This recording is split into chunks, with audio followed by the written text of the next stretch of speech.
নমস্কার বন্ধুরা, আমি মৌ। আমার রান্নাঘরে আপনাদের সকলকে স্বাগতম। বন্ধুরা, আজকে বানাবো সিমইয়ের পায়েস।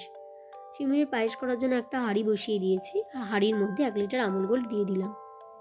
এটাকে আমি বেশ কিছুক্ষণ ঘন করে জাল করে নামিয়ে নেব। দেখুন বন্ধুরা, আমার এদিকে দুধ অন্য গ্যাসে বসিয়ে আমি জাল করে নিচ্ছি, এদিকে আমি সিমইটা বানানো দেখাচ্ছি। সিমই বানানোর জন্য আমি 2 টিস্পুন মতন ঘি নিয়ে নিয়েছি।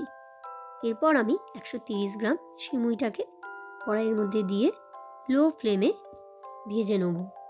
বন্ধুরা, সিমইটা আমার ভাজাই ছিল, এটাকে স্বাদ বাড়ানোর জন্য আর একটু ঘি দিয়ে আমি নেড়ে চেড়ে নেব।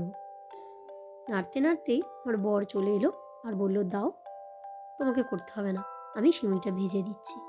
ঠিক আছে, ভাজা হোক, আর আপনাদের সাথে আমি কথাটা সেরে নিই।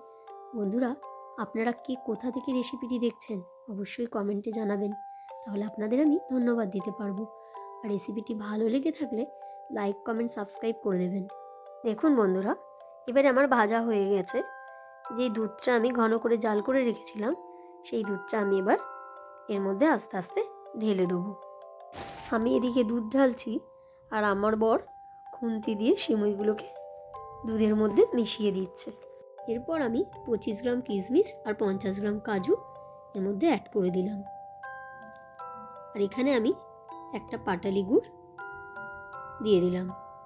আপনারা যে যেরকম মিষ্টি পছন্দ করেন সেরকম পরিমাণ মিষ্টি ব্যবহার করবেন। আর পাটালি গুড় দেওয়ার কারণে এখানে আমি কিন্তু তেজপাতা, এলাচের ব্যবহার করিনি।